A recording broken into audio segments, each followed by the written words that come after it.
A paz do Senhor, meu querido e amado irmão, minha querida irmã do nosso devocional Simple Pentecostal. Que alegria poder ter aqui você mais uma semana para juntos lermos as Santas Escrituras, a palavra do nosso Deus. Que alegria poder voltar ao livro de Salmos e hoje nós estaremos terminando o capítulo 106, este capítulo glorioso que falou tanto ao meu coração e eu tenho a plena certeza que trouxe lições lindas e poderosas para a sua vida também. Amém?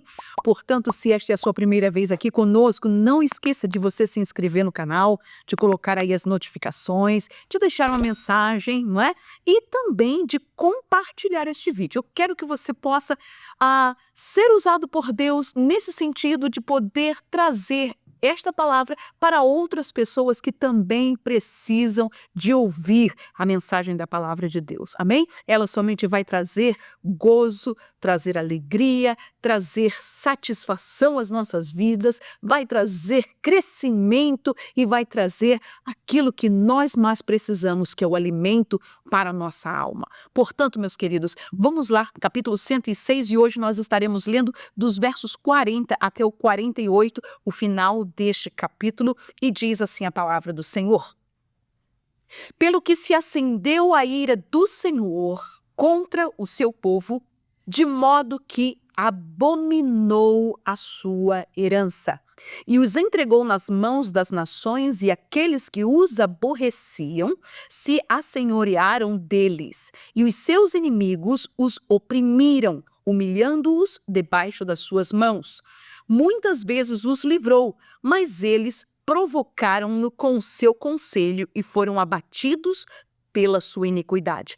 Contudo, atentou para a sua aflição, ouvindo o seu clamor, e lembrou-se do seu conserto e compadeceu-se segundo a multidão das suas misericórdias. Por isso fez com que eles tivessem misericórdia os que os levaram cativos. Salva-nos, Senhor, nosso Deus, e congrega-nos dentre as nações, para que louvemos o teu nome santo e nos gloriemos no teu louvor. Bendito seja o Senhor, Deus de Israel, de eternidade em eternidade, e todo o povo diga amém. Louvai ao Senhor. Meus queridos, que finalização linda deste salmo, composto por este salmista que traz a lembrança, e você vai lembrar que no versículo 5 deste capítulo, uma das coisas que este salmista ele fala, no verso 4 e 5, ele disse: lembra-te de mim, Senhor, segundo a tua boa vontade, para com teu povo visita-me com a tua salvação, para que eu veja o bem de teus escolhidos, para que eu me alegre com a alegria do teu povo, para que me regozije com a tua herança. Entretanto, nós vamos ver que este capítulo conclui dizendo, no versículo 40 que nós lemos, que o Senhor acendeu a sua ira contra o seu povo, de modo que abominou a sua herança, ou seja, ele reprovou, condenou as obras que o seu povo havia feito.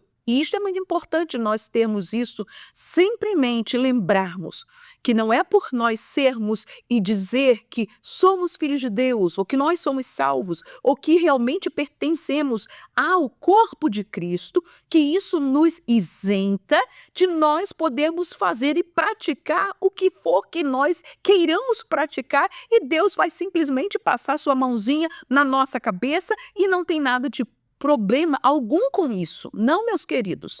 Deus é um Deus zeloso. E nós vimos aqui, neste salmo, o zelo do Senhor se levantando a cada momento. Nós, como dissemos, este é um salmo histórico e relata as várias partes de várias histórias do povo de Israel. E os versículos que nós lemos hoje vai refletir muito em parte o livro de Juízes, porque era exatamente isso que aconteceu com o povo. O povo entrou em Canaã para poder conquistar a Canaã, entretanto eles não conquistaram, eles simplesmente coabitaram com os habitantes daquela terra, casaram-se com suas filhas, deram seus filhos para eles e o inimigo os laçou, levando eles à idolatria. Algo que Deus já havia falado antes deles terem entrado lá, porque Deus já sabia. E, portanto, nós vamos ver que no livro de Juízes, o povo de Israel, eles entram num ciclo vicioso. Que ciclo era este? Eles pecavam, eles caíam na idolatria, portanto, Deus, para poder castigar o seu pecado, para tirá-los desta escravidão da idolatria, Deus enviava e permitia que nações pudessem oprimir a eles e pudessem levá-los e fazê-los escravos e estar subjugando. Muitos deles não saíram dos seus países, mas no livro de Juízos o que é que acontecia?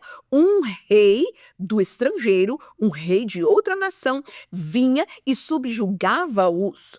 E eles tinham que pagar, eles tinham que trabalhar, eles tinham que fazer muitas coisas que deixavam a ele em uma pobreza completa, porque aqueles inimigos roubavam tudo que eles tinham. Você pode lembrar da história de Gideão e como os medianitas roubavam tudo aquilo que eles plantavam. E Gideão teve que malhar trigo em um lagar para proteger o pouquinho que ele tinha. Esta era a realidade do povo.